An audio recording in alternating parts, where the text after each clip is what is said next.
সীমান্ত হত্যা মামলার বিষয়ে প্রেস ব্রিফিং করেন নারায়ণগঞ্জ জেলা পুলিশ সুপার প্রত্যুষ কুমার মজুমদার। বিশ্ববিদ্যালয়ের ছাত্র 20 বছর বয়স, ওকে ছিনতাইকারীরা পথে আটক করে এবং তৎপরবর্তীতে তার সঙ্গে একটা ধস্তাধস্তির পর্যায়ে তারা তাকে স্টেপিং করে এবং চিকিৎসারত অবস্থায় 14 তারিখে ছেলেটা মারা যায় হাসপাতালে, ঢাকা মেডিকেল কলেজে। এবং আমার পুলিশ আমরা তাৎক্ষণিকভাবে এই বিষয়ে আমার সদরের একটা আমরা টিম গঠন করি এই আসামিদের আইনের আওতায় আনার জন্য। এবং আমরা গতকাল রাতে এই আসামিকে আমরা যে ছিনতাইকারী যে সীমান্তকে স্টেপিং করে তার ওই 7 গিয়ার চাকু সহ আমরা আসামিকে ধৃত করি এবং তার ব্যবহৃত সীমান্তের ব্যবহৃত যে মোবাইল ফোন ছিল অ্যান্ড্রয়েড ইনফিনিক্স মোবাইল ফোন, সেটাও আমরা উদ্ধার করতে সমর্থ। এই মামলায় আরও 2-3 জন জড়িত আছে, আমরা তাদেরকেও অতি দ্রুত সময়ের ভিতরেই আইনের আওতায় নিয়ে আসবো। সে ব্যাপারে আমরা পরিপূর্ণভাবে আশা করি। ধন্যবাদ। আমাদের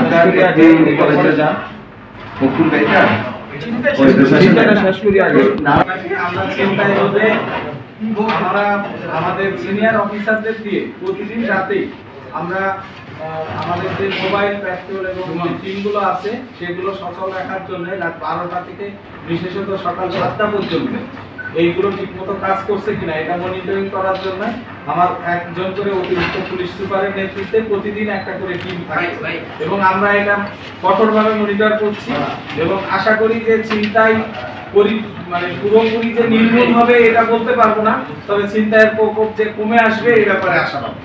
এক্ষেত্রে সাধারণ মানুষ বা জনগণের প্রতি আপনার আহ্বান কি, মানে তাদের করণীয় কি? এক্ষেত্রে সাধারণ জনগণের প্রতি একটাই আহ্বান যে এলাকায় যারা দুষ্ট আছে, আমরা তো পুলিশ সবাইকে চিনব না, যদি এরকম কেউ থাকে নাশকতাকারী দুষ্কৃতকারী তাদের ব্যাপারে তথ্য আমাদেরকে দিতে হবে, আমাদেরকে তথ্য দিয়ে সহযোগিতা করতে হবে, তাদের অবস্থান কোথায় আছে সেটাও একটু আমাদেরকে বললে আমরা সবাই মিলে এই সমস্যার সমাধান করতে পারবো। আমি যারা কিলিং বিষয়ে আপনাদেরকে কাছে বলি, এই সীমান্ত হত্যার যে আসামি তার নামে 8টা মামলা আছে, 8টা এবং সে পুরাতন একজন পেশাদার ছিনতাইকারী, অতীতে তার নামে 8টা মামলা আছে, এইটা নিয়ে তার এই যে 9ম মামলা।